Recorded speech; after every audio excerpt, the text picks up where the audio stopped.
I never imagined that spilling a cup of coffee would change the entire trajectory of my life. But that's exactly what happened on that rainy Tuesday morning in October, when I crashed into Preston Salvatore outside the Newberry Library in Chicago. I had been working at the library for 3 years, specializing in ancient manuscripts and rare Italian texts. It was my sanctuary, a place where I could lose myself in the scent of old leather bindings and the whisper of turning pages. My world was predictable, safe, quiet. I lived alone in a small apartment in Lincoln Park, took the train to work every day, and spent my evenings reading with a cup of chamomile tea. My life was simple, and I liked it that way. That morning, I was already running late. I had stayed up until 2 a.m. cataloging a new acquisition, a 15th century illuminated manuscript from Florence, and my alarm had failed to wake me. I rushed out of the building with my oversized bag slung over one shoulder and a large coffee from the corner cafe clutched in my hand. The rain was coming down in sheets, and I didn't see him until it was too late. The collision was spectacular. My coffee flew through the air in what seemed like slow motion, arcing gracefully before splashing across the front of the most expensive suit I had ever seen. The man wearing it, tall, dark-haired, with eyes the color of espresso, stood frozen for a moment, looking down at the brown stain spreading across his crisp white shirt and charcoal jacket. "Oh my God," I gasped, fumbling in my bag for napkins that I knew I didn't have. "I am so sorry. I wasn't looking where I was going, and the rain, and I'm late, and—" "It's fine," he said, his voice surprisingly calm. He had an accent. Not quite Italian, but something that hinted at Mediterranean roots. "Really? It's just a suit." "Just a suit?" I looked at the fabric, recognizing the quality even through my panic. "That's Brioni. That suit probably costs more than I make in 3 months. Please, let me pay for the cleaning, or—" He laughed then, a genuine sound that made his stern features soften. "You know your suits." "I work with textiles," I said, still mortified. "Ancient ones, mostly, but I recognize quality when I see it. And I just ruined it." He studied me for a moment, and I became acutely aware of how I must look. My auburn hair was escaping from its bun, my glasses were spotted with rain, and my practical navy blazer was about as far from his level of elegance as possible. But something in his gaze made me feel seen in a way I hadn't experienced in years. "I'm Preston," he said, extending his hand. "Preston Salvatore." "Paige Mitchell," I replied, shaking his hand. His grip was firm but gentle. "I really am terribly sorry about your suit." "Tell you what," he said, pulling out a business card from his inside pocket. "Have dinner with me, and we'll call it even." I blinked at him. "You want to have dinner with someone who just assaulted you with coffee?" "I want to have dinner with someone who knows Brioni and apologizes with such sincerity," he said, smiling. "Besides, you intrigue me. Anyone who works with ancient textiles probably has interesting stories." I should have said no. Every instinct I had was telling me that this man was out of my league, that nothing good could come from accepting his invitation. But something about the way he looked at me, like I was a puzzle he wanted to solve, made me hesitate. "It's just dinner," he added, sensing my reluctance. "A public place, my treat. Consider it compensation for the excitement you've added to my otherwise boring morning." Against my better judgment, I found myself nodding. "Okay, just dinner." "Just dinner," he agreed, though something in his smile suggested he knew it would be more than that. 3 days later, I found myself standing outside Gibson's Bar and Steakhouse in the Gold Coast, wearing the only dress in my closet that seemed remotely appropriate for a place like this. It was a simple black number that I'd bought for my cousin's wedding 2 years ago, and hadn't worn since. I felt out of place among the well-dressed diners entering the restaurant, but when Preston appeared beside me, his face lit up in a way that made me forget my insecurity. "You look beautiful," he said simply. "You clean up well yourself," I replied, noting that he was wearing what appeared to be another expensive suit, This one navy blue and perfectly tailored. No coffee stains this time. He laughed and offered me his arm. I took precautions. Shall we? Dinner was unlike anything I had experienced. Preston was charming and attentive, asking questions about my work with genuine interest.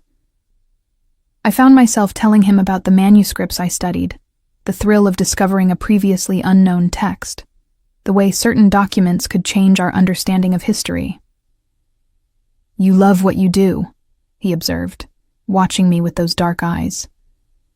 "It's refreshing. Most people I meet are just going through the motions." "What about you?" I asked. "What do you do?" A shadow passed across his face, so quick I almost missed it. "Family business," he said vaguely. "Import-export mostly. Nothing as romantic as ancient manuscripts." "Every job has its romance if you look for it," I said. "What do you import?" "Various things," he said, clearly uncomfortable with the direction of the conversation. "Wine, mostly. Olive oil. Italian goods. My family has connections in Sicily." Something about the way he said family made me curious, but before I could ask more, a man approached our table. He was older, perhaps in his 60s, with silver hair and the kind of presence that commanded attention. Several other men flanked him, all wearing dark suits and serious expressions. "Preston," the older man said warmly, though his eyes were assessing me with sharp intelligence. "I didn't expect to see you here tonight." Preston stood immediately, and I noticed a change in his demeanor, more formal, more guarded. "Uncle Paolo, this is Paige Mitchell. Paige, this is my uncle, Paolo Salvatore." I stood as well, extending my hand. Paolo took it, his grip firm but not crushing. "A pleasure, Miss Mitchell. Any friend of Preston's is welcome." "Thank you, Mr. Salvatore," I replied.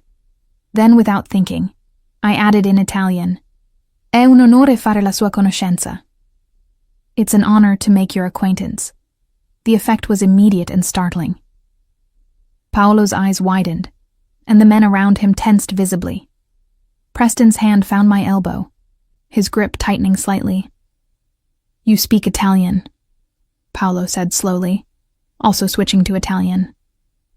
"Where did you learn?" "My grandfather taught me," I replied, suddenly aware that I had said something wrong but not understanding what. "He was very particular about maintaining the language. He said it was important to remember where we came from." "Your grandfather," Paolo repeated. "What was his name?" "Parker," I said. "Anthony Parker. Though I think it might have been changed at some point. Family legend says it was something else originally, but he never talked about it." Preston and Paolo exchanged a look that I couldn't decipher. The air around our table had changed, charged with tension I didn't understand. "Would you excuse us for just a moment?" Preston said smoothly, though I could hear the strain in his voice. "I need to speak with my uncle privately." They stepped away, leaving me alone at the table with their untouched entrees and a growing sense of unease. Through the restaurant's noise, I couldn't hear their conversation, but I could see the intensity of it in their body language. Paolo was asking questions, and Preston was answering with increasing agitation.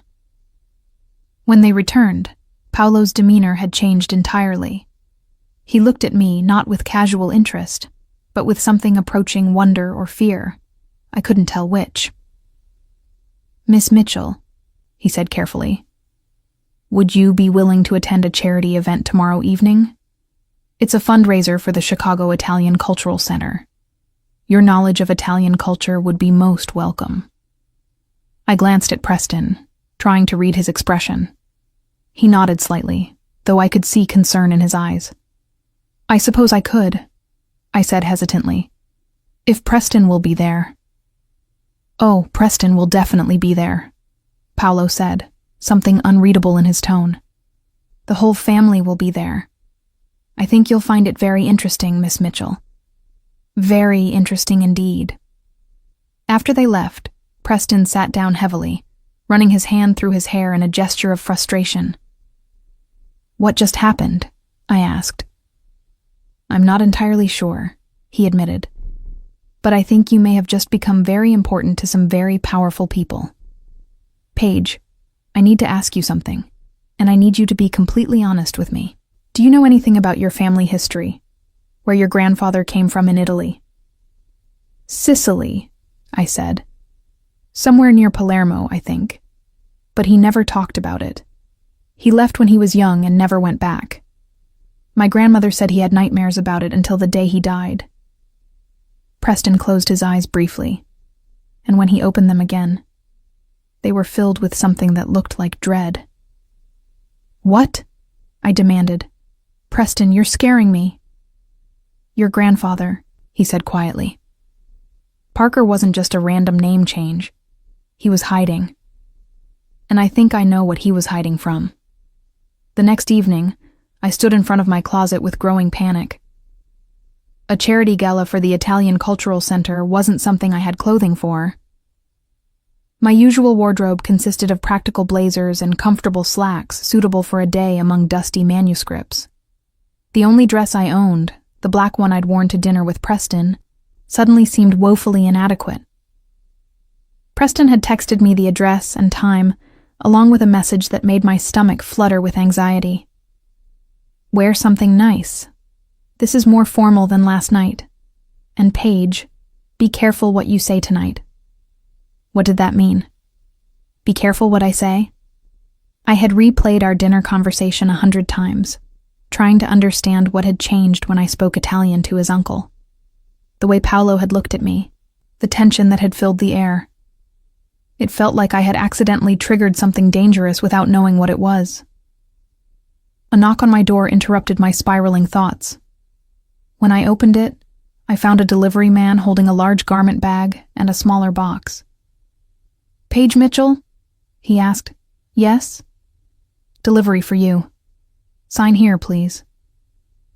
After he left, I carefully unzipped the garment bag and gasped. Inside was the most beautiful dress I had ever seen.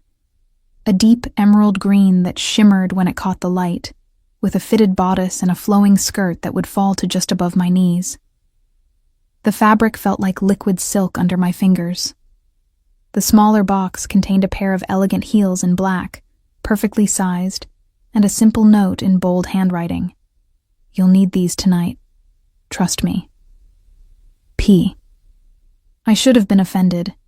What kind of man sent a woman clothes as if she couldn't dress herself? But as I held the dress against my body and looked in the mirror, I realized Preston had done this not as an insult, but as protection. Whatever I was walking into tonight, I needed armor, and in that world, armor meant looking like I belonged. The dress fit perfectly. I wore my hair down for once, letting my auburn waves fall past my shoulders. Minimal makeup. I'd never been good at the elaborate kind anyway. When I looked in the mirror, I barely recognized myself. I looked confident, sophisticated, like someone who might actually belong at a high society charity event. The car Preston sent arrived precisely at 7. The driver, a stern-faced man who introduced himself only as Marco, held the door open without comment and drove in silence through the evening traffic. We pulled up to the Four Seasons Hotel on East Delaware Place, where a red carpet led to the entrance, and photographers clustered near the door. "Why are there photographers?" I asked Marco nervously. "Important people attend Mr. Salvatore's events," he replied, which wasn't really an answer at all. Preston was waiting in the lobby, and when he saw me, his expression shifted through several emotions too quickly for me to identify them all. But what I caught most clearly was admiration. "You look stunning," he said, taking my hand and kissing it in a gesture that felt both old-fashioned and perfectly natural. "The dress suits you." "Thank you for sending it," I said. Though I'm still not sure what kind of event requires this level of formality for a library cataloger. "The kind where first impressions matter," he said seriously.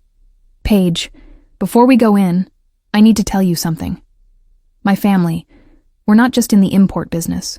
We're influential. People respect my uncle, sometimes out of fear. Tonight, you're going to meet some of those people, and they're going to be very interested in you. Why? Because I speak Italian. Because of what your Italian represents, he said carefully. Because of who your grandfather might have been. I did some research last night, Paige. The name your grandfather left behind. I think I know what it was. My heart was pounding now. What was it? Pellegrini, he said quietly. Your grandfather was Antonio Pellegrini, and if I'm right, that makes you the last surviving member of one of the most powerful crime families in Sicilian history. The room seemed to tilt. Crime family? No, that's impossible. My grandfather was a gentleman. He worked in a bakery. He made cannoli and told stories about shepherds in the hills. He couldn't have been. He was 23 when he disappeared, Preston continued, his voice gentle but insistent. The night the Pellegrini family was massacred. 15 people died that night. His parents, his siblings, his cousins. Everyone except him. The official story was that he died too, but his body was never found. My uncle has always suspected someone escaped, but without proof, it was just speculation. Until you walked into that restaurant and spoke the dialect of Western Sicily in the exact way a Pellegrini would speak it. I pulled my hand away from his, taking a step back. You're telling me my grandfather was part of organized crime? That my family was murdered by whom? Your family? No, Preston said firmly. The Salvatores and Pellegrinis had an alliance. We were business partners, family friends. My grandfather and yours were like brothers. But someone wanted that alliance broken, and they orchestrated the massacre to frame my family for it. The Salvatores spent decades clearing their name, but the damage was done. The Pellegrini empire collapsed, and my family barely survived the war that followed. I felt sick. My sweet grandfather, who had taught me to make fresh pasta and sing Italian folk songs, who had held my hand through my mother's funeral and told me stories until I fell asleep. That man had fled a massacre? Had watched his family die? I need air, I managed to say. Preston guided me to a quiet corner, away from the growing crowd in the lobby. I know this is overwhelming, but Paige, if you're really a Pellegrini, you're in danger.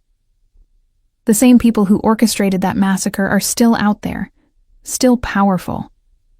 If they learn you exist, then why are we here? I demanded. Why did your uncle invite me to this event if it puts me in danger? Because hiding doesn't work, a voice said behind me. I turned to find Paolo Salvatore approaching, dressed in an impeccable tuxedo. Hiding is what got your grandfather killed, eventually. Yes, Miss Mitchell, we know he died 10 years ago. A convenient heart attack that may not have been so convenient. The implication hit me like a physical blow. You think someone murdered my grandfather? I think someone has been very carefully eliminating any remaining traces of the Pellegrini line, Paolo said. Your grandmother died in a car accident 5 years ago. Your mother, forgive me for speaking of her, died in what was ruled an accidental overdose. You're the last one left, Miss Mitchell. The last Pellegrini. And now that we know you exist, others will know too. So we need to bring you into the light, surround you with protection. Make it clear that you're under Salvatore protection. I don't want your protection, I said, though my voice shook. I don't want any of this. I'm a librarian. I catalog manuscripts. I live a quiet life.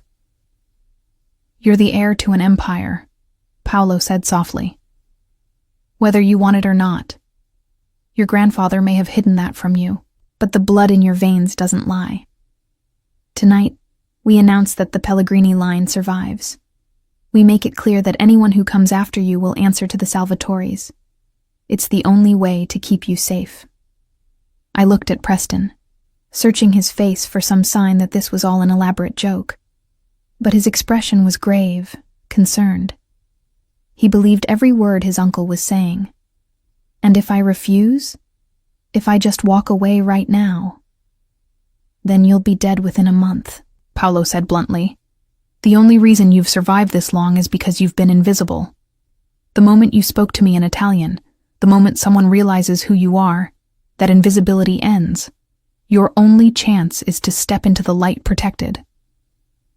The ballroom was magnificent, all crystal chandeliers and gold accents, filled with Chicago's elite. But as we entered, I couldn't shake the feeling that I was walking into a cage rather than a party. Preston kept his hand at the small of my back, a gesture that felt both protective and possessive. People stared. I felt their eyes following us as Paolo led us through the crowd, Preston at my side. He introduced me to dozens of people, business owners, city officials, men and women whose names I recognized from the news. And with each introduction, he added the same phrase. This is Paige Mitchell, the granddaughter of my dear old friend Antonio. Not Antonio Parker, Antonio, as if the last name was understood, unspoken but known to everyone who mattered. A woman approached us, elegant in a silver gown that probably cost more than my car. Paolo, she said warmly, kissing both his cheeks. You've been holding out on us. Who is this beautiful creature? Rosa Gallo, Paolo said. May I present Paige Mitchell? Paige, Rosa, and I have known each other since we were children in Sicily. Rosa's eyes fixed on me with sudden intensity. Mitchell, she repeated. But that's not your real name, is it, Kara? I felt Preston tense beside me. My grandfather changed it, I said carefully, using the words Preston had coached me to say during the car ride. To protect his family. To protect you, Rosa corrected, still studying me. I knew your nonna. Did you know that? Your grandmother, Lucia. We were friends before. She stopped, her expression softening with old grief. Before that terrible night, I thought everyone was gone. Everyone. Not everyone, Paolo said quietly. Rosa reached out and took my hands, her grip surprisingly strong. You have her eyes, she said. Lucia's eyes, and your grandfather's stubborn chin. Dio mio, it's like seeing a ghost. Tears were forming in her eyes. Does she know? She asked Paolo. Does she know what they took from her? She's learning, Preston interjected, and she needs space to process it all. But Rosa ignored him, still holding my hands. Your family, she said urgently. They were good people, Paige. Whatever you've heard about what they did, know that they were good people who did what they had to do to survive. Your great-grandfather started with nothing, a boy from a mountain village with no prospects. He built something from dirt and determination. Yes, he bent laws. Yes, he made enemies. But he also employed hundreds, protected thousands, kept order when order was needed. Don't let anyone make you ashamed of your blood. I didn't know how to respond to that. How do you accept that your ancestors were criminals while being told you should be proud of them? The dinner was an elaborate affair. 7 courses, each paired with wines that Preston identified with the ease of someone who had grown up around them. I barely tasted any of it. I was too aware of the eyes on me, the whispered conversations that stopped when I looked in their direction, the way people studied me as if trying to see past my face to the lineage beneath. Halfway through the meal, Paolo stood to make a toast. The room fell silent immediately, with the kind of deference that confirmed everything Preston had said about his uncle's power. Friends, Paolo began, family, honored guests. Thank you for joining us tonight in support of the Italian Cultural Center. For many of us in this room, that center represents more than just a place to learn language or cook traditional food. It represents our connection to where we came from, to the people and places that made us who we are. He paused, his eyes sweeping the room before landing on me. Tonight, I want to introduce you to someone special, someone who represents the best of what we are, a young woman who has built a life of meaning and purpose through her dedication to preserving history. But she is also a reminder that history is not just in books and documents. It lives in us, in our blood, in the stories passed down through generations. Paige Mitchell, or as I prefer to think of her, Paige Pellegrini, represents both the past and the future, the tragedy of what we lost and the hope of what we can rebuild. I wanted to sink through the floor. Every eye in the room was on me now, and the weight of their attention was crushing. To Paige, Paolo said, raising his glass, may she always know that she has family here, that the past does not define her, but neither should it be forgotten. To family. To family, the room echoed, and I felt the words settle over me like a sentence. After the gala, Preston drove me home himself, dismissing Marco with a wave. The car was a sleek black Mercedes that smelled of leather and expensive cologne. We drove in silence through the Chicago streets, the city lights blurring past my window as I tried to process everything that had happened. "You're angry," Preston finally said. "I'm overwhelmed," I corrected. "Your uncle just announced to a room full of people that I'm the heir to a crime family. He made me sound like some kind of mafia princess, when 24 hours ago, I was just a librarian who catalogs old manuscripts." "You're still that person," Preston said quietly. "This doesn't change who you are." "Doesn't it?" I turned to face him. My grandfather wasn't who I thought he was. My family history isn't what I thought it was. Even my last name might be a lie. How does that not change who I am? Preston pulled the car over to the side of the road, putting it in park before turning to face me fully. "Because who you are is defined by your choices, not your bloodline. Your grandfather chose to leave that life behind. He chose to raise his family in peace, to work an honest job, to teach his granddaughter to love books and history. That choice doesn't become invalid because of what he was before." "But he was running," I said, "hiding, living in fear that someone would find him. That's not peace, Preston. That's survival." "Sometimes survival is all we get," he replied, "and sometimes we make the best of it. Your grandfather gave you a good life, Paige. Don't let what you've learned tonight take that away from you." I wanted to believe him, but doubt gnawed at me. "Why are you doing this?" I asked. "Why do you care what happens to me? We barely know each other." Preston was quiet for a long moment, his hands still on the steering wheel, though the car wasn't moving. "My father died when I was 12, he finally said. He was killed by members of the Russo family, one of the families that benefited from the Pellegrini massacre. My uncle raised me after that, taught me the business, taught me how to survive in this world. But he also taught me about honor, about debts that must be paid. The Salvatoris owed the Pellegrinis protection, and we failed. That failure cost your family everything. If I can keep you safe now, if I can help you understand this world you've been thrust into, maybe I can pay back a fraction of that debt."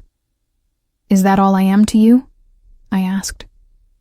"A debt to be repaid?" He turned to look at me then, and the intensity in his eyes made my breath catch. "You know that's not true. Do I? Because from where I'm sitting, it seems like you and your uncle have been manipulating me since the moment I spilled coffee on you. Maybe that wasn't even an accident. Maybe you planned the whole thing." "I didn't plan the coffee," Preston said with a slight smile. "You genuinely assaulted me with caffeine. But I won't lie. When I heard you speak, when I realized what your Italian meant, I saw an opportunity. Not to manipulate you, but to protect you. Because you were already in danger, Paige. You just didn't know it yet." I wanted to be angry with him, but exhaustion was winning over rage. "I need time," I said. "I need to think about all of this, to figure out what I want to do. Can you give me that?" "Of course," he said. "But Paige, you need to understand. Time is a luxury you might not have. If Paolo knows who you are, others will figure it out too. The people who killed your family, who've been systematically eliminating any remaining Pellegrinis, they're patient, but they're thorough, once they confirm you exist. Then what do you suggest? I asked. That I just accept this new identity? Start attending mob meetings and learning how to launder money? I suggest you learn the truth, Preston said. All of it. Not just what my uncle tells you or what I can piece together. Go to the source. Your grandfather kept journals, didn't he? Personal effects? I blinked in surprise. How did you know that? Because men like your grandfather always keep records. It's insurance, protection. If something happened to him, he'd want his family to know the truth. Where are they? In storage, I admitted. After he died, I couldn't bring myself to go through his things. I just boxed everything up and put it in a storage unit. I told myself I'd deal with it eventually, but you were afraid of what you might find, Preston finished. I understand, but now you need to look.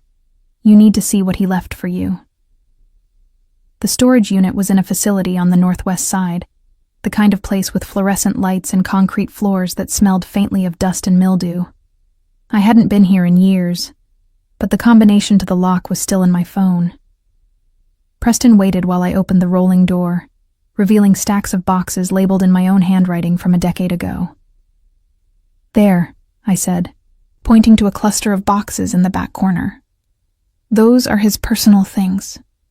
Papers, books, some clothing. I packed it all up when we sold his house.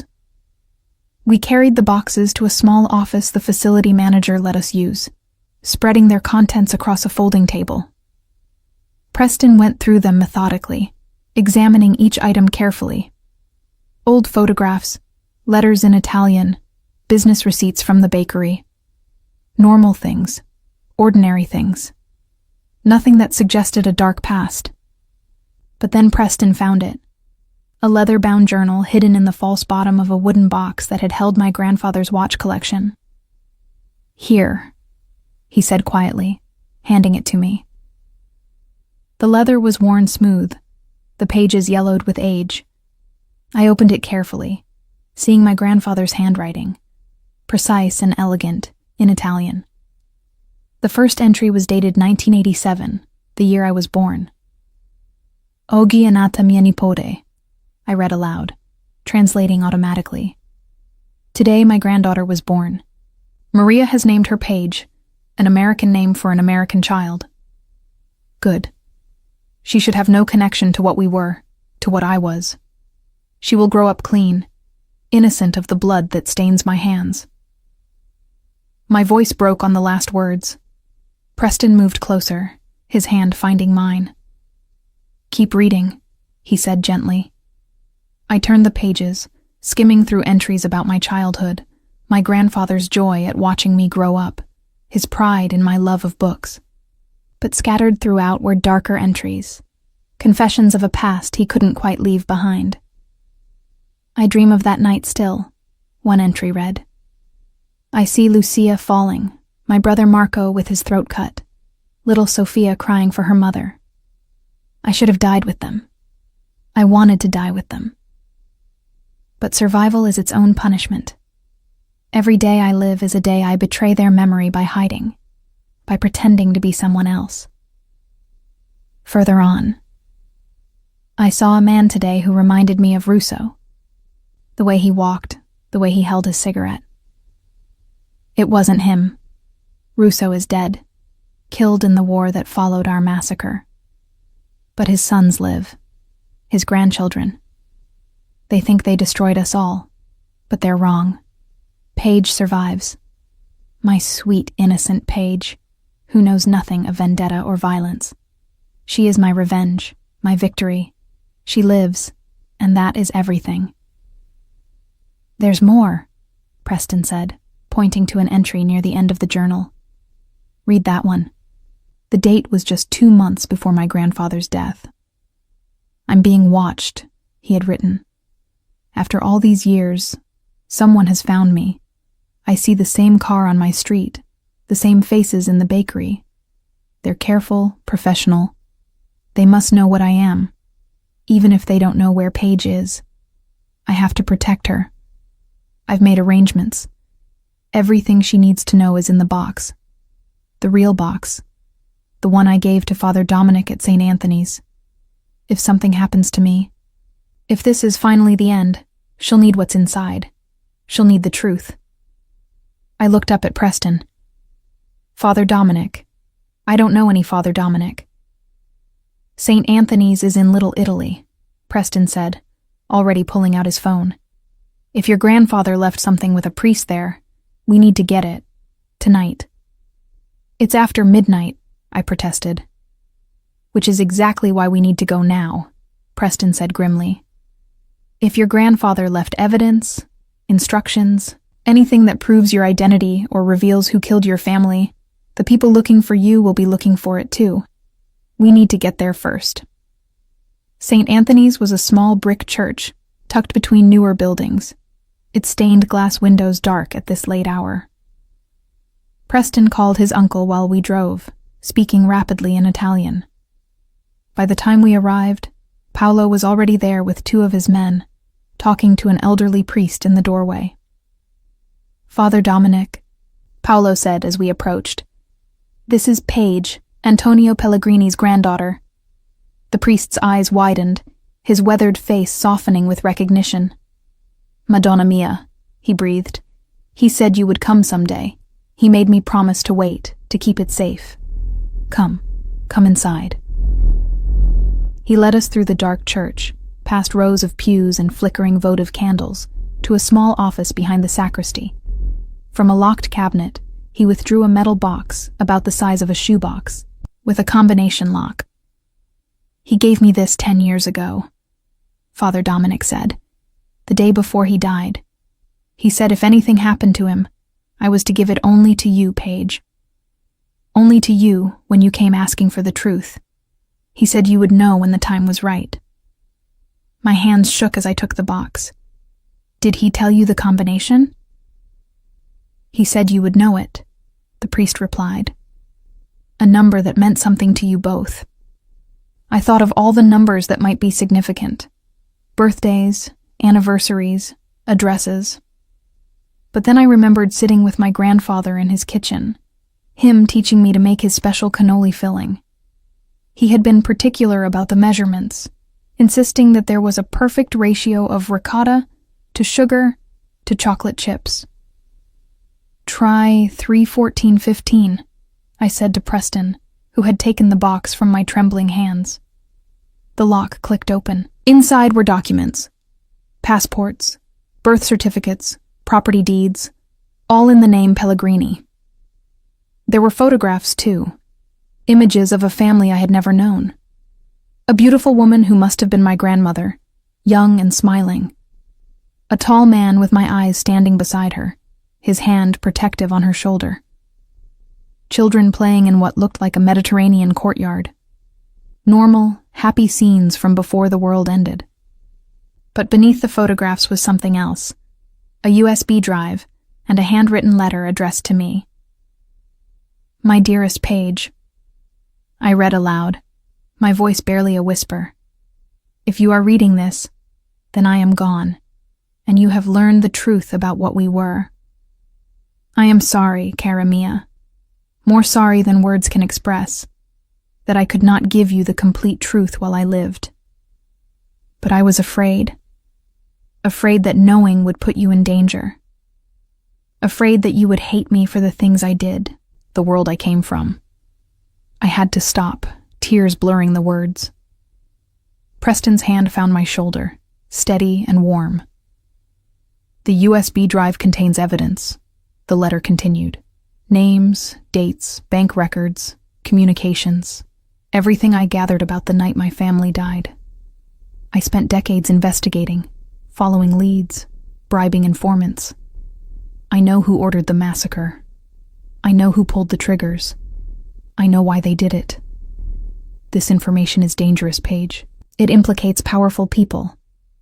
People who have spent years believing their secret was safe. If you choose to use this evidence, If you choose to seek justice or revenge, you will make powerful enemies. But you will also have allies, the Salvatores among them. Paolo was my friend once, before politics and territory drove our families apart. If you trust no one else, you can trust him. The letter went on, explaining details of the massacre, naming the families involved, the Russos, the Costas, the Belmontes. They had wanted to consolidate power, to eliminate the Pellegrini influence, and divide our territory among themselves. They had framed the Salvatores for the massacre to start a war that would weaken all the old families and allow the new ones to rise. But the joke was on them, my grandfather wrote, because I survived, and more importantly, you survived. You carry our blood, our name, our legacy. What you do with that legacy is your choice. You can walk away, live the quiet life I gave you, pretend you never learned the truth. Or you can step into the light, claim what is yours, and finish what they tried to destroy. I won't tell you which choice to make, Kara. I only ask that whatever you choose it fully, with no regrets. I love you, my sweet girl. Always. Nonno. The room was silent when I finished reading. Even Paolo's usually unreadable expression showed emotion, grief, anger, determination. The USB drive, he said finally. We need to see what's on it. Not here, Preston said. Somewhere secure, somewhere we know isn't compromised. Paolo nodded. My house. We go now. Paolo's house was a mansion in Oak Park, the kind of place that screamed old money and carefully maintained power. We gathered in his study, a room lined with books and expensive art, while Preston loaded the USB drive onto an encrypted laptop. Father Dominic had come with us, insisting that if he had kept the secret this long, he deserved to see it through to the end. The files were extensive, hundreds of documents, recorded conversations, financial records spanning decades. My grandfather had been thorough, building a case that would be damning in any court of law, if such cases ever made it to legitimate courts in this world. Preston pulled up a video file, and suddenly, my grandfather's face filled the screen. He looked older than I remembered. Tired, the weight of secrets evident in the lines around his eyes. If you're watching this, Paige, he said from the screen, then you know the truth now. You know what I was, what we were. I want to explain the night I lost everything, the night I became Antonio Parker instead of Antonio Pellegrini. He described the massacre in detail, how they came at night, during a family gathering to celebrate his sister's engagement. Professional killers, efficient and brutal. He had survived only because he had stepped outside for a cigarette, had heard the first gunshot, and understood immediately what was happening. Instead of running back inside to die with his family, he had fled. He had run like a coward, he said, his voice breaking with shame that still felt fresh after decades. I learned later that the Russos orchestrated it, he continued. Vincent Russo, the patriarch, wanted our territory. But he needed the other families to support him, and they wouldn't support a direct attack on an allied family. So he made it look like the Salvatores did it. He planted evidence, had his men wear Salvatore colors. It worked perfectly. The families went to war, and in the chaos, the Russos and their allies divided up Pellegrini territory like vultures picking at a corpse. He leaned forward, his eyes intense. But Vincent is dead now. Heart attack or so they say. His son Marco runs things now. And Marco is smarter, more careful. He's legitimized most of their operations, runs everything through clean businesses. On paper, the Russo family is respectable. But I know the truth. I have evidence of where the money really comes from, who they really are. This USB drive is a loaded gun, Paige. If you point it at the right people and pull the trigger, you can destroy them. You can get justice for our family. The video ended, leaving us in silence. Paolo was the first to speak. This changes everything, he said quietly. If this evidence is real, if it can be verified, we can finally end the Russos. We can clear the Salvatore name completely, prove we were framed. But more importantly, we can give you what your grandfather wanted, justice. Justice or revenge? I asked. Those aren't the same thing. In our world, they often are, Paolo replied. The Russos took your family from you, Paige. They killed innocent people to expand their territory. They've spent decades profiting from that massacre. Your grandfather spent his life gathering evidence to stop them, and now that evidence is yours. What will you do with it? I looked at Preston, whose expression was carefully neutral. What do you think I should do? I think, he said slowly, that this isn't a decision I can make for you. But I'll support whatever you choose. If you want to walk away, forget everything you've learned. I'll help you disappear so thoroughly that no one will ever find you. If you want to use this evidence, if you want to take down the people who destroyed your family, I'll stand beside you in that too. And if she wants to claim her birthright? Paolo interjected. If she wants to rebuild what was taken from her family? Then she'll need protection, resources, training, Preston said. She'll need to understand the world she's entering, the enemies she'll be making. It's not enough to just expose the Russos. She'll need to establish herself as someone with power, someone who can't be easily eliminated. I stood up, moving to the window. Outside, the sun was beginning to rise, painting the sky in shades of pink and gold. Somewhere out there, the Russos were going about their day, secure in the belief that they had gotten away with murder. My grandfather had died still hiding, still afraid, still running from what they had done. But I wasn't my grandfather. I need more information, I said finally.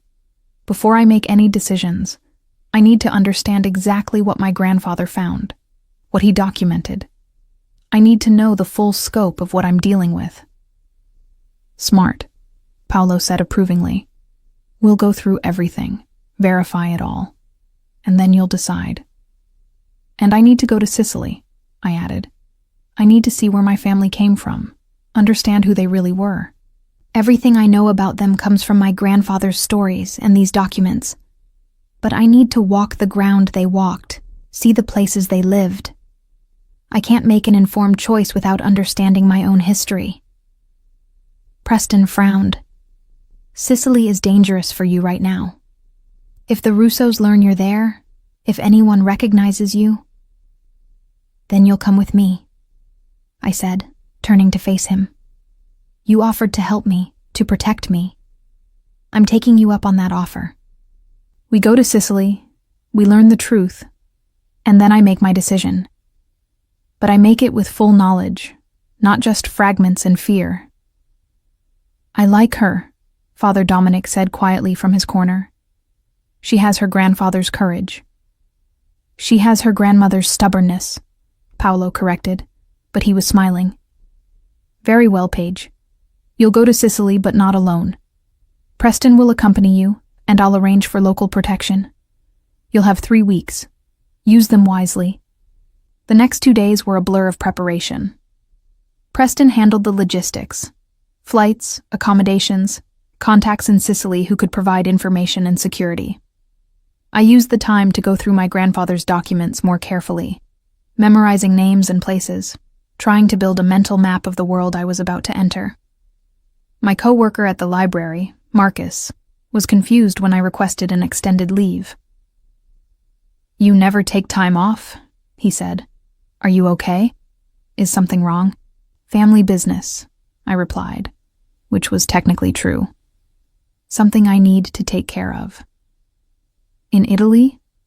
Since when do you have family in Italy? It's complicated, I said, which was the understatement of the century. The night before we left, Preston took me to dinner at a quiet restaurant in Little Italy.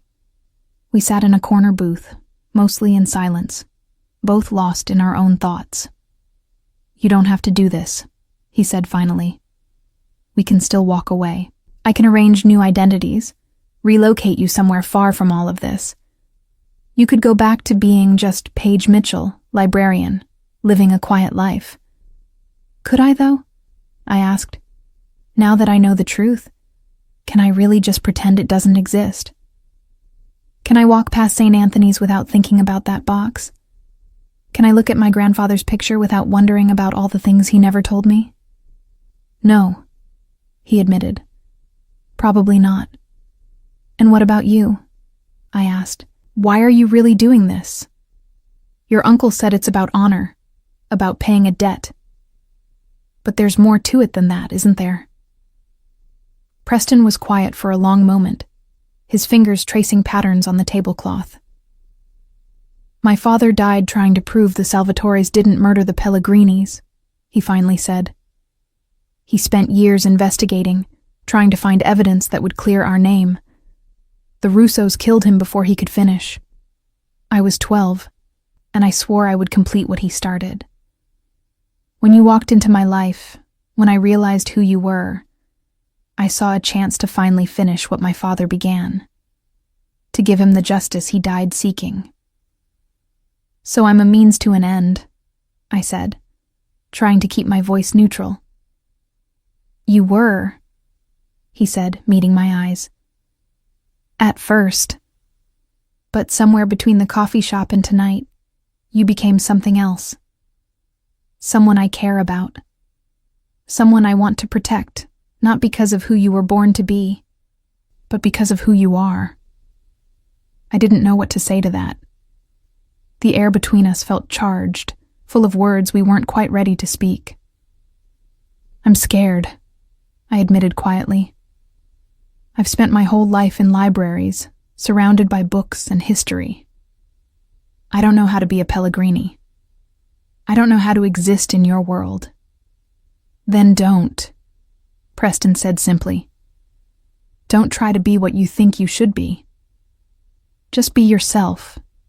Your grandfather survived decades by being authentic, by building a real life even while hiding. You can do the same. Be Paige, who loves manuscripts and makes terrible coffee. Be Paige, who speaks perfect Italian and stands up to mob bosses at charity galas. Be both. Be neither. Be whatever you choose. And if I choose revenge? I asked. If I decide to use that evidence to destroy the Russos, to reclaim the Pellegrini name, will you still see me the same way? I'll see you clearer, he replied. Because I'll be seeing all of you, not just the parts you thought you were supposed to be.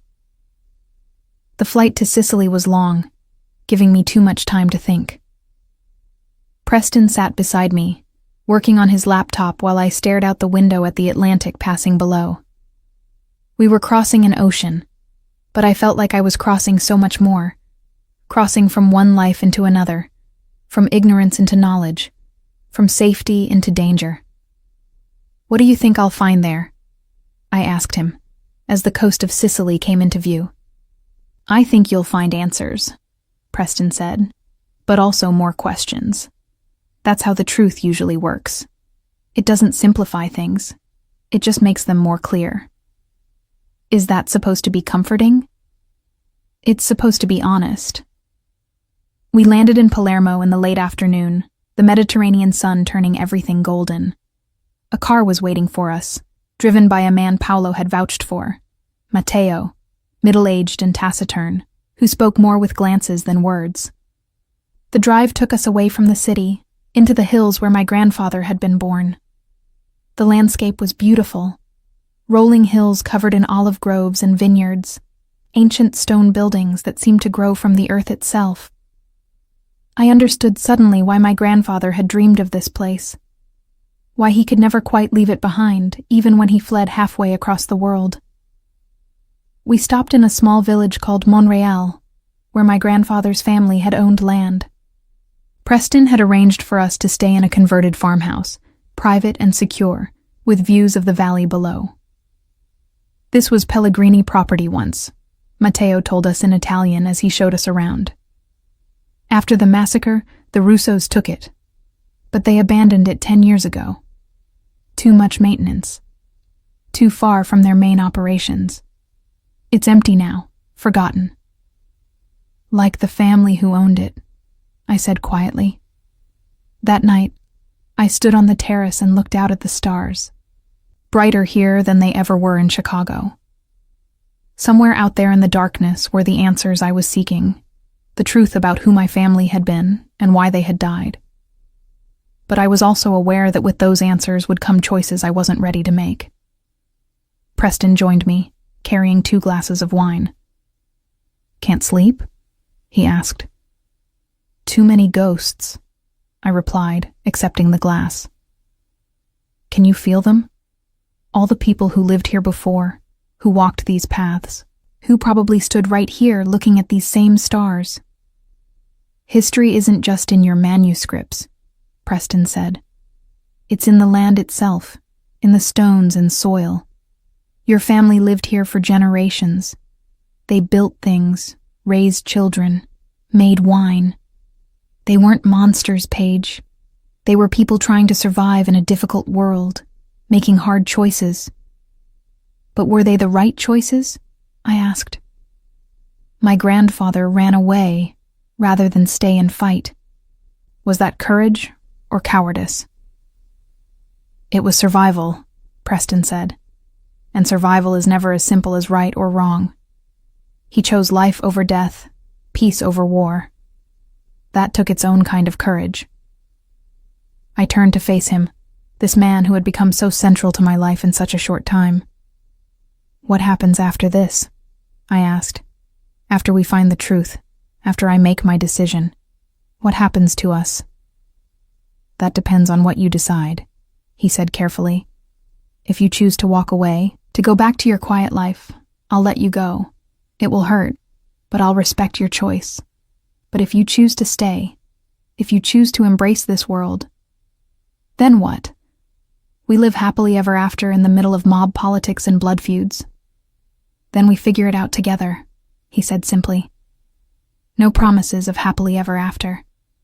Just a commitment to face whatever comes side by side." It wasn't a declaration of love or a fairy tale ending. But standing there in the Sicilian moonlight, with the ghosts of my ancestors all around us, it felt more honest and more valuable than any pretty words could have been.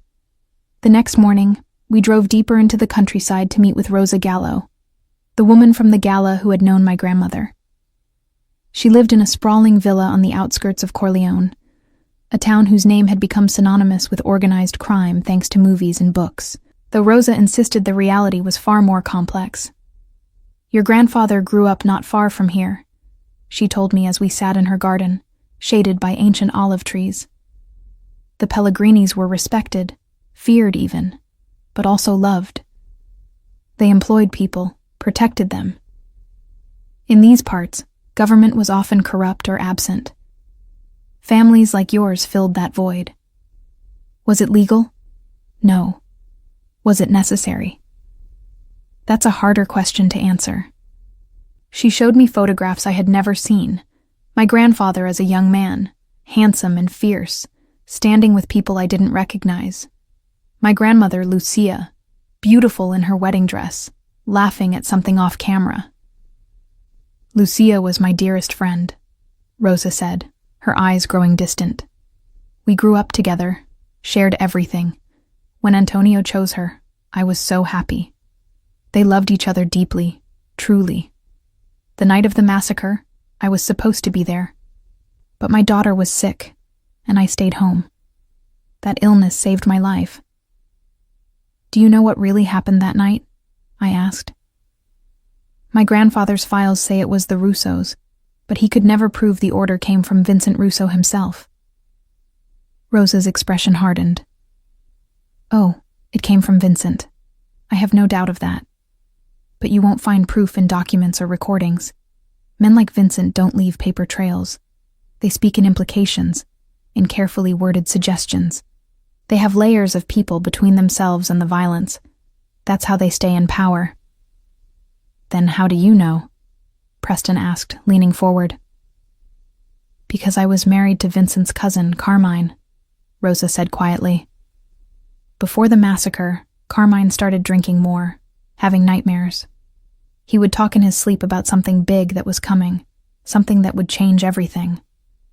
The night of the massacre, he came home covered in blood. Not his own. He was shaking, crying. He said he had done something terrible, something he could never undo. He died 3 months later. They said it was a heart attack, but I think it was guilt. The guilt ate him alive. Would you be willing to testify to that? I asked. Rosa laughed, but there was no humor in it. Testify to whom, Cara? The police? Half of them were on Russo payroll. The Italian authorities? Please. The only justice in our world comes from within the families themselves. If you want to punish the Russos, you won't do it through courts and lawyers. You'll do it the old way. Through strength, through alliance, through making them understand that touching you means war with everyone you're connected to. We spent the afternoon talking, and Rosa filled in gaps in my understanding of who my family had been. The Pellegrinis hadn't been drug dealers or violent thugs. They had controlled legitimate businesses, olive oil production, wine exports, construction. But they had also controlled the ports, determined who could do business and who couldn't, settled disputes that would never see a courtroom. They existed in a gray area that I struggled to reconcile with modern law. Your great-grandfather, Rosa told me, he came from nothing. A shepherd's son who could barely read. But he was smart, clever. He understood that the world was changing, that Sicily needed people who could bridge the old ways and the new. He built an empire not through violence primarily, but through networks, through understanding how to move goods and money in ways that benefited everyone involved. Yes, he broke laws.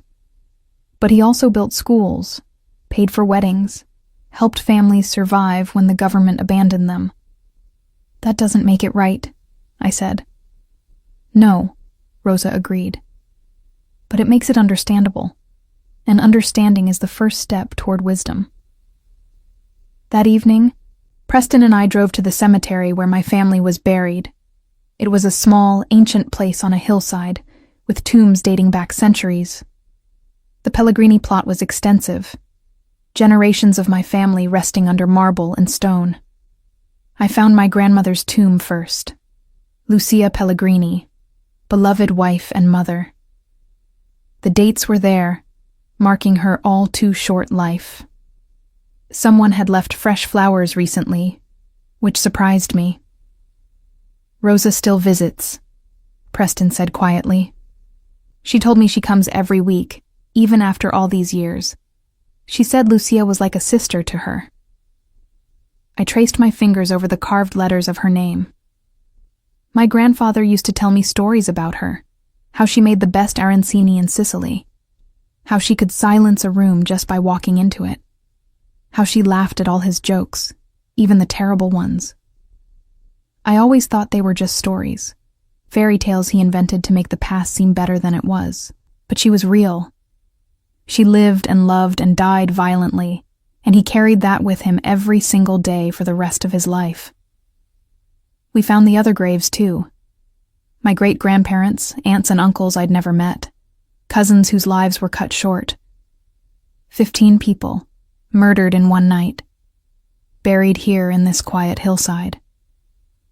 The weight of it settled on me, the reality of what had been taken. They deserve justice, I said finally. Not revenge, not retribution, but justice. They deserve for the truth to be known, for the people who did this to face consequences. My grandfather spent his life gathering evidence because he believed in justice, not because he wanted blood. Those things aren't mutually exclusive in this world, Preston said carefully.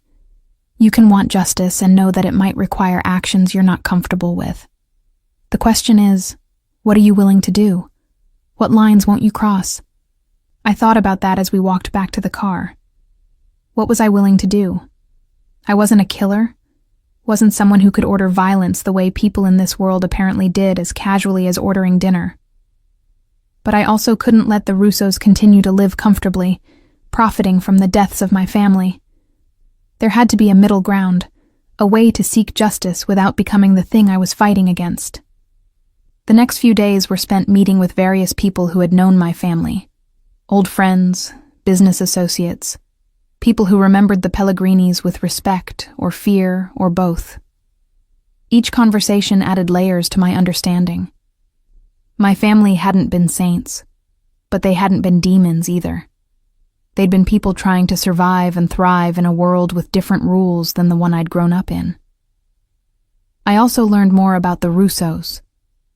Marco Russo, who now ran the family, had transformed them from shadowy criminals into legitimate businessmen, at least on the surface. They owned hotels, restaurants, import companies. They donated to charities, appeared in society pages, were invited to government functions. The blood money from decades of crime had been laundered so thoroughly that it now looked clean. But underneath, according to the people Preston and I spoke with, the Russos were still ruthless. They controlled drug trafficking through the ports, ran prostitution rings disguised as escort services, had judges and politicians in their pockets. They were everything my grandfather's evidence suggested and more, but they were also untouchable, at least through conventional means. On our 10th day in Sicily, we received word that Marco Russo knew I was there. The message came through Matteo, delivered with an urgency that made my stomach clench. "He wants to meet with you," Matteo said. "Tomorrow, at his villa. Just you and Preston. He says he wants to discuss the past, to clear up misunderstandings." "It's a trap," I said immediately. "Probably," Preston agreed. "But it's also an opportunity. If we go in prepared, with backup nearby, we might learn something useful. Besides, if we refuse, it looks like weakness. It suggests we're afraid of him." "I am afraid of him," I admitted. "Then you're smarter than I thought," Preston said with a slight smile. "Fear keeps us careful, but we can't let it keep us from doing what needs to be done." I thought about my grandfather, running away from Sicily all those years ago. He had let fear dictate his choices, and while it had kept him alive, it had also meant living with constant anxiety, always looking over his shoulder. I didn't want that life. "We go," I decided, "but we go smart. What kind of backup can Paolo arrange?" Preston was already on his phone. "Let me find out." The next morning, we drove to Marco Russo's villa, a modern structure of glass and white stone that looked like something from an architecture magazine. It sat on a cliff overlooking the Mediterranean, beautiful and isolated. There were guards at the gate, professional men who checked us for weapons before allowing us through. Marco met us in his study, a room that managed to be both luxurious and cold. He was younger than I expected, perhaps 40, with dark hair going gray at the temples and the kind of face that would be handsome, except for the calculating coldness in his eyes. "Miss Pellegrini," he said, standing to greet us. "Or do you prefer Mitchell? I'm never sure about these things." "Page is fine," I said, keeping my voice steady despite my racing heart. "Page, then. And Preston Salvatore, the heir himself. Your uncle must trust you a great deal to send you as escort for such a valuable asset." "I'm not an asset," I said firmly. "I'm a person." Of course," Marco said smoothly, gesturing for us to sit. "Forgive me. My English sometimes makes me sound more crass than I intend. Please sit. We have much to discuss." "Like why you wanted to meet with the granddaughter of a man your father murdered?" Preston asked bluntly. Marco's pleasant expression didn't change. "That's precisely why. You see, there seems to be a misunderstanding about the past, about what happened to the Pellegrini family. Your grandfather, Page, he believed my father orchestrated the massacre. He spent decades gathering evidence to prove this theory, but he was wrong." "Was he?" I said, not bothering to hide my skepticism. "My father was many things," Marco said. "Ambitious, ruthless when necessary, always looking for advantage. But he wasn't foolish. Why would he murder an allied family and make enemies of the Salvatores? The war that followed nearly destroyed us all. It makes no sense." Then who did it? Preston demanded. The same people who benefited most from the chaos, Marco replied. The Belmontes. They were smaller then, weaker.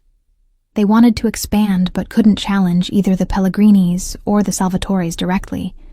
So they engineered a massacre that would look like Salvatore work, then pointed evidence at my family to create a three-way war. In the chaos, they moved in and took territory from all of us. I felt Preston tense beside me. That's convenient, I said. Blaming a family that's conveniently not here to defend themselves. Except they are here, Marco said. The Belmontes are still powerful, still operating. And they're very interested in you, Paige. They know you're in Sicily. They know you've been meeting with old Pellegrini allies. They're afraid of what you might do with your grandfather's evidence. Why would they be afraid if they're innocent? Marco smiled. Because guilty or innocent doesn't matter in our world. Appearance matters. Belief matters. If you stand up and say the Belmontes killed your family, if the Salvatores support that claim, other families will have to choose sides. That kind of split can be very profitable for those who know how to exploit it, or very dangerous for those caught in the middle. He leaned forward. I'm offering you an alternative, Paige. Join with me. Combine your evidence with what I know. Let's work together to expose the real killers. The Belmontes have been a thorn in everyone's side for decades. If we take them down together, we both win. You get justice for your family, I clear my father's name, and the territory they control can be divided between the Pellegrinis and the Russos. A new alliance, built on truth instead of lies. It was a compelling offer, almost too compelling, but something about it didn't feel right. Why do I get the feeling there's more to this? I asked. Because you're intelligent, Marco said approvingly. Yes, there's more. If you do this, if you stand with me against the Belmontes, you'll be painting a target on yourself. They'll come for you, try to silence you before you can make your accusations public. You'll need protection, resources. I can provide those things, but they come at a cost. You would need to formally acknowledge your heritage, claim the Pellegrini name, and accept that doing so means entering this world fully. No more quiet library life. No more hiding behind the Parker name. You would be what you were born to be, a player in the great game. I stood up. I need to think about this. Of course, Marco said easily. Take your time, but not too much time. The Belmontes know you're here. Every day you wait is a day they have to act against you. For your own safety, you should decide soon. As we drove away from the villa, Preston was silent, his hands tight on the steering wheel. Do you believe him? I finally asked. I believe he's telling part of the truth, Preston said. Whether it's the important part or just the convenient part, I don't know. But we need to investigate the Belmontes, see if his story holds water. And if it does? If the Belmontes really were behind the massacre? Preston glanced at me. Then you have a decision to make. Do you ally with the Russos to take down the Belmontes? Do you trust Paolo and the Salvatores to help you without using you? Or do you use your evidence to expose everyone and let the authorities sort it out? You make it sound like there's a fourth option. There is, Preston said quietly. You can walk away. Give the evidence to someone else. Let them fight these battles.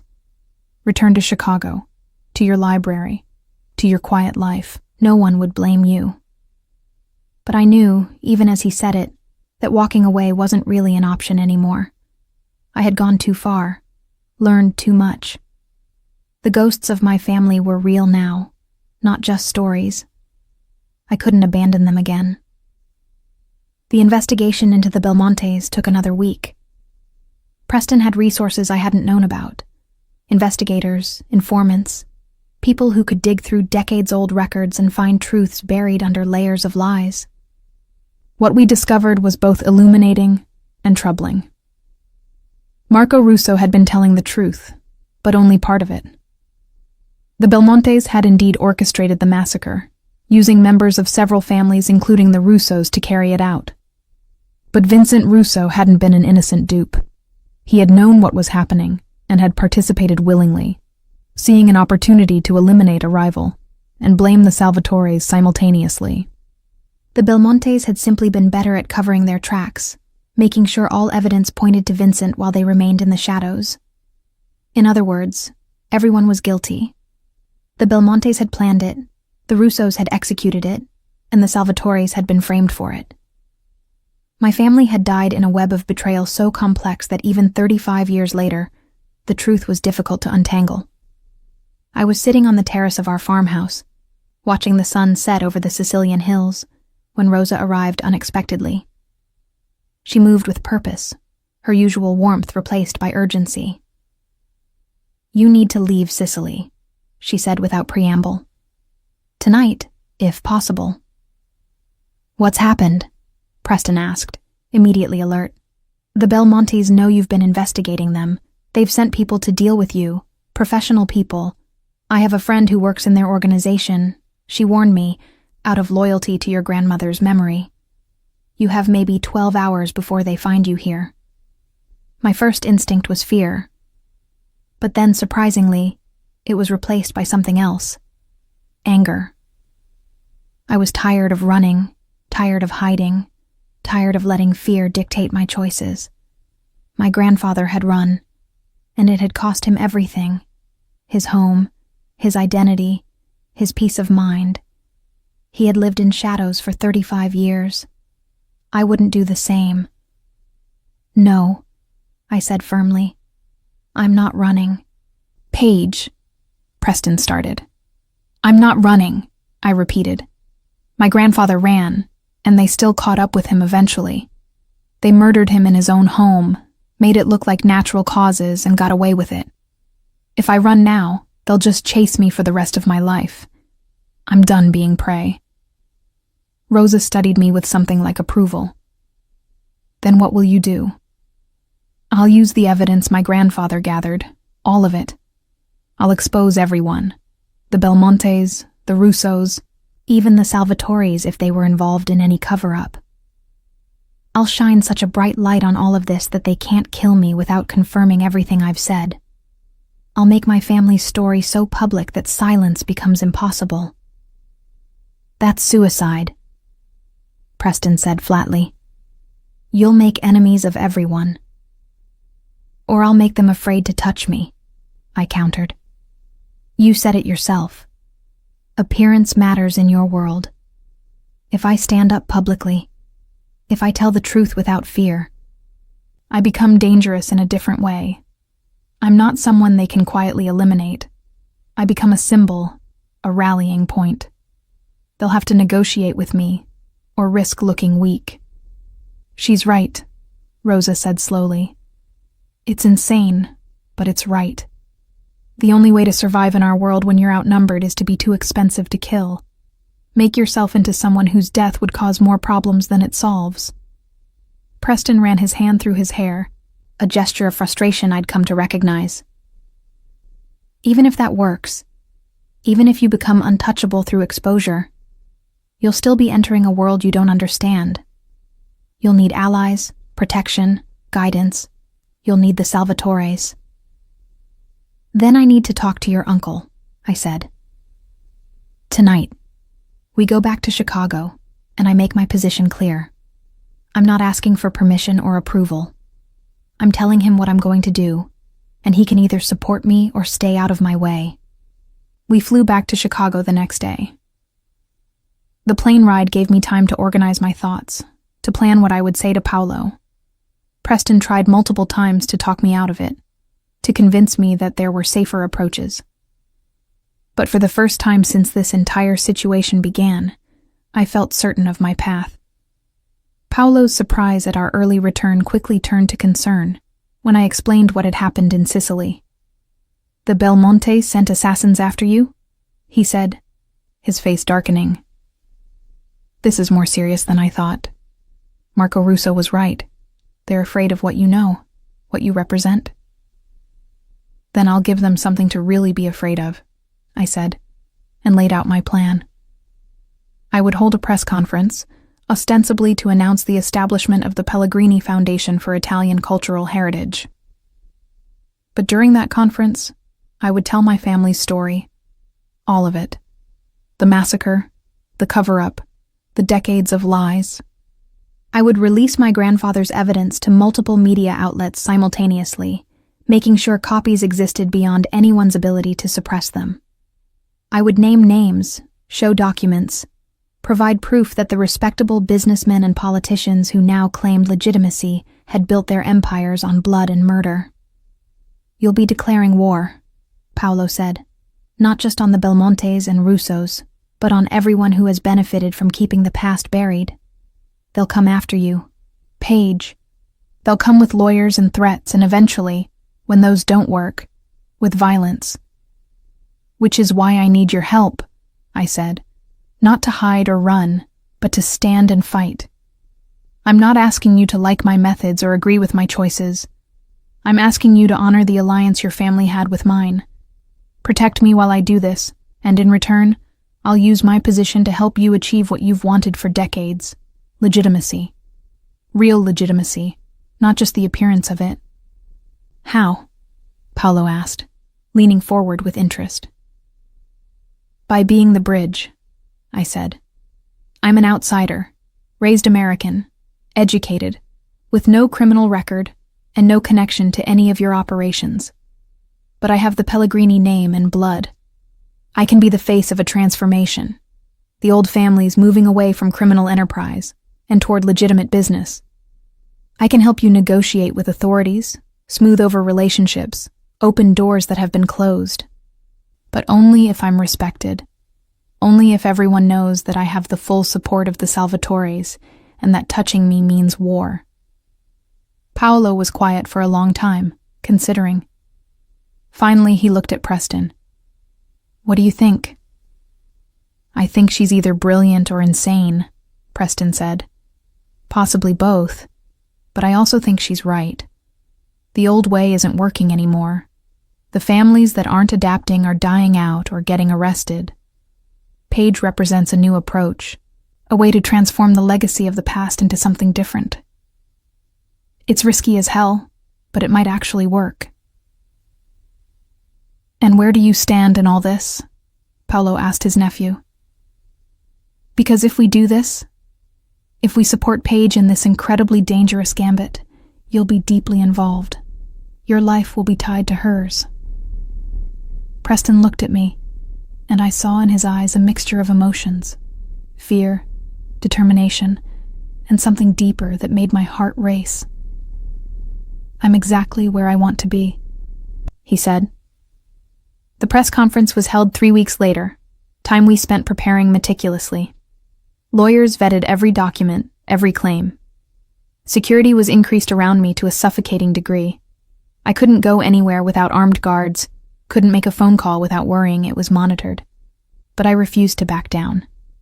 The room was packed with journalists, cameras, curious onlookers. I stood at the podium in a blue dress that Rosa had sent from Sicily, my grandfather's journal in my hands, and told the truth. I told them about Antonio Pellegrini, the young man who had fled a massacre, about Lucia and Marco and Sofia and all the others who had died that night, about decades of investigation, about evidence carefully gathered, about a truth that had been buried under lies and threats and murder. I showed documents. I played recordings. I named names, carefully and specifically, making sure every accusation was backed by evidence that could be verified. Marco Russo's face when I mentioned his father's involvement. Carlo Belmonte's expression when I detailed how his grandfather had orchestrated everything. The room was silent, except for camera shutters clicking like rain. And then I made my offer.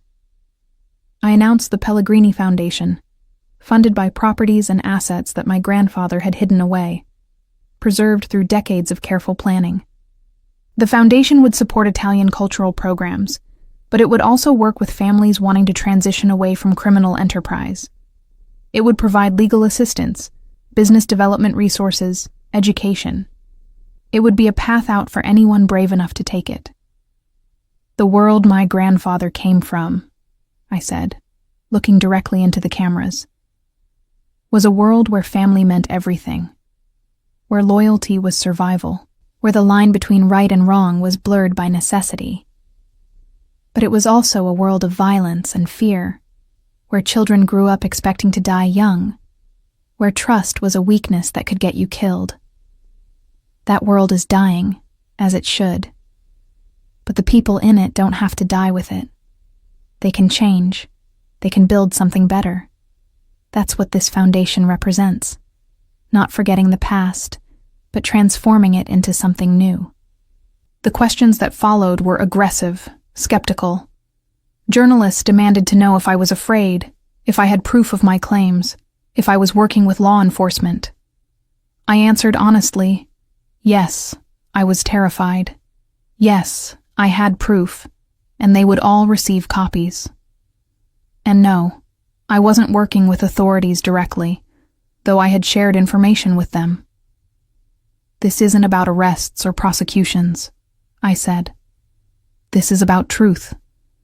About making sure that what happened to my family is never forgotten, and that the people responsible can't hide behind respectability anymore. What authorities do with this information is up to them. What the families do is up to them. But the truth is now public, and it can't be buried again. The aftermath was chaos. Some media outlets ran with the story immediately. Others were more cautious. The families I had named responded with denials, threats of lawsuits, accusations that I was lying or insane. But the evidence was solid, independently verifiable. And other people started coming forward. Former associates, victims of violence, people who had been afraid to speak before, but who found courage in my example. Within 2 months, federal investigations had been opened into multiple families. Assets were being frozen, arrests made. Some families chose to cooperate, providing information in exchange for leniency. Others fought, but they were fighting a war they couldn't win. Public opinion had turned against them, and the authorities finally had the political cover they needed to act decisively. Through it all, Preston was beside me. Not hovering, not controlling, just present.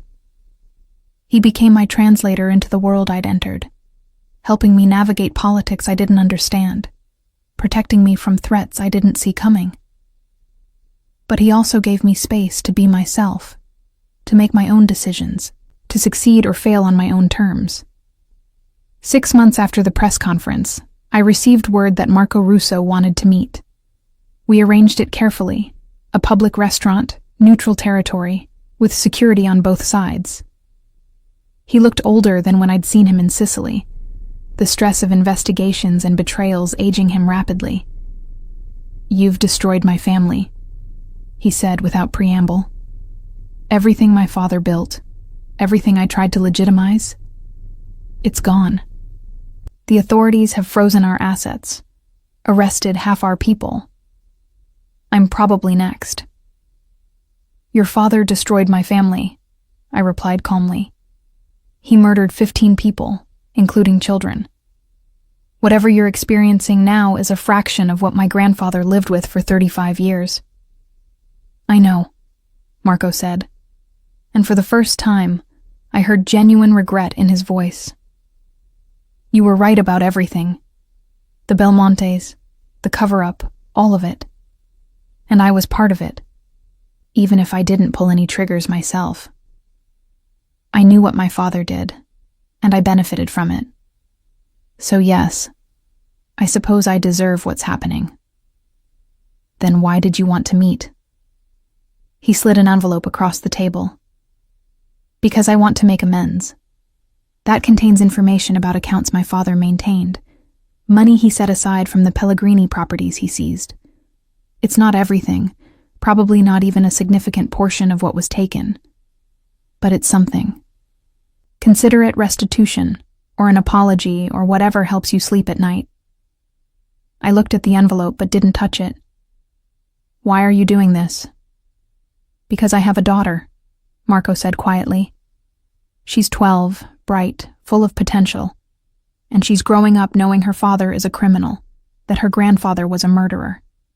I want better for her than that. Your foundation, the things you're doing, the path you're offering, maybe she can take advantage of that. Maybe she can be something other than a Russo.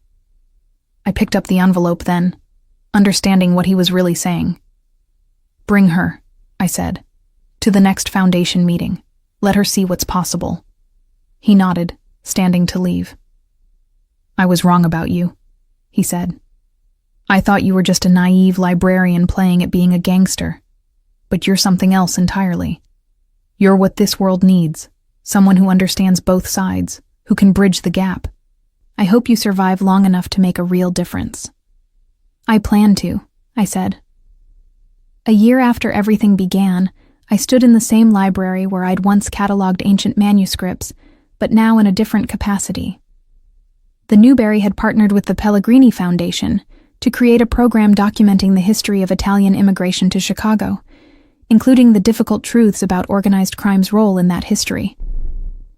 I was giving a talk to a room full of students, telling them about the importance of preserving all of history, not just the comfortable parts. Preston was in the back of the room, leaning against the wall with his arms crossed, watching me with an expression that still made my heart skip. We'd finally stopped pretending that what was between us was just about duty or debt. Last month, he'd asked me to move in with him, and I'd said yes. We were building something new together, a relationship that existed in the complicated space between the world he came from and the world I'd thought I belonged to. After the talk, as students filed out asking questions and requesting reading recommendations, Preston approached.